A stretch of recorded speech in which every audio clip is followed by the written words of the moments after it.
What the hell are you thinking about? It's weird. And what's happened, of course, is that we're standing a bit for some combination of basic morality and sturdy common sense. And it's amazing how well Berkshire Hathaway and the Daily Journal, for that matter, have succeeded with nothing more than basic morality and sturdy common sense. But of course, when people talk about common sense, they mean uncommon sense. Every time you hear that somebody has a lot of common sense, it means he's got uncommon sense. And it is much harder to have common sense than is generally thought. Let me give you an interesting example. In the investment world, it involves an enormous amount of high IQ people trying to be more skillful than normal. You can hardly imagine another activity that gets so much attention. And weird things have happened. And years ago, one of our local investment counseling shops, a very big one, they were looking for a way to get an advantage over other investment counseling shops. And they reasoned as follows. We've got all these brilliant young people from Wharton and Harvard and so forth, and they work so hard trying to understand business and market trends and everything else. And if we just ask each one of our most brilliant men for their single best idea, then created a formula with this collection of best ideas, we would outperform averages by a big amount. And that seemed plausible to them because they were ill-educated. That's what happens when you go to Harvard and Wharton. And so they tried it out, and of course it failed utterly. So they tried it again, and it failed utterly, and they tried it a third time, and it also failed. And of course what they were looking for is the equivalent of the alchemists of centuries ago who wanted to turn lead into gold. They thought if you could just buy a lot of lead and wave your magic wand over it and turn it into gold, that would be a good way to make money. This counseling shop was looking for the equivalent of turning lead into gold, and of course it didn't work. I could have told them, but they didn't ask me. Now, the interesting thing about this situation is that this is a very intelligent group of people that's come from all over the world. You've even got a lot of bright people from China where people tend to average out a little smarter. And the issue is very simple. It's a simple question. Why did that plausible idea fail?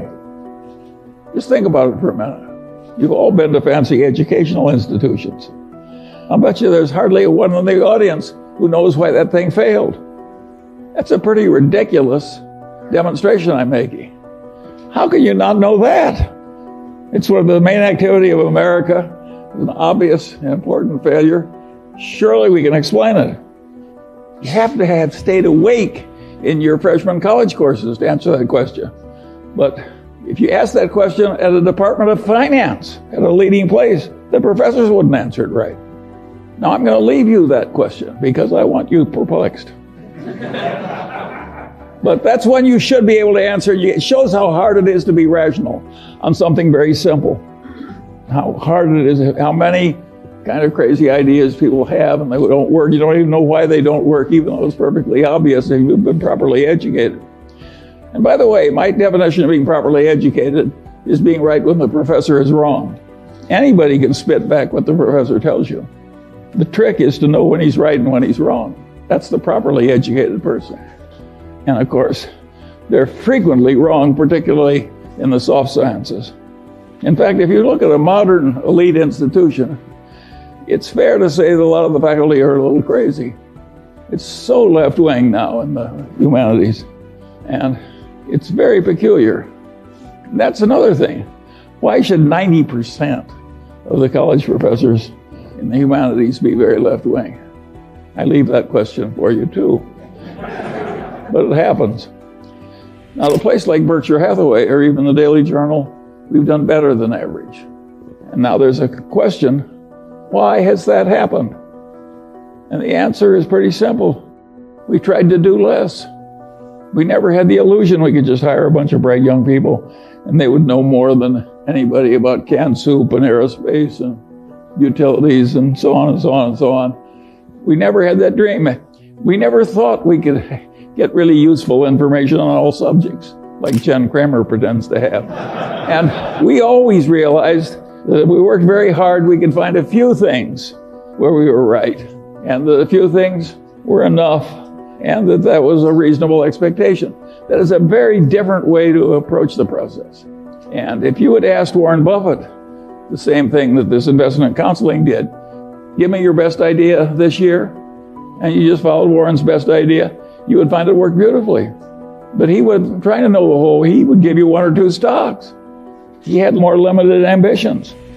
I had a grandfather who was very useful to me, my mother's grandfather, and he was a pioneer, and he came out to Iowa with no money but youth and health, and took it away from the Indians.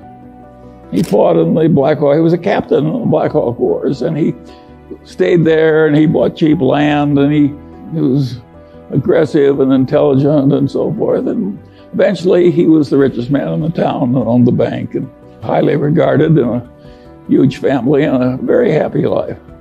He had the attitude, having come out to Iowa when the land was not much more than $1 an acre, and having stayed there until that black topsoil created a modern, rich civilization and some of the best land in the world. His attitude was that in a favored life like his, when you were located in the right place, you just got a few opportunities if you lived to be about 90. And the trick in coming out well was seizing a few opportunities that were your fair share that came along when they did. And he told that story over and over again to the grandchildren who hung around him all summer. And my mother, who had no interest in money, remembered the story and told it to me. But I'm not my mother's natural imitator. And I knew Grandpa Hingham was right. And so I always knew from the very first, when I was a little boy, that the opportunities that were important that were going to come to me were few, and that the trick was to prepare myself for seizing the few that came. This is not the attitude they have at a big investment counseling thing. They think if they study a million things, they can know a million things. And of course, the result is almost nobody can outperform an index. Whereas I sit here with my Daily Journal stock, my Berkshire Hathaway stock, my holdings in Lilu's Asian fund, my Costco stock. And of course, I'm outperforming everybody. And I'm 95 years old, and I practically never have a transaction. And the answer is I'm right and they're wrong. And that's why it's worked for me and not for them. And the question is, do you want to be more like me or more like them?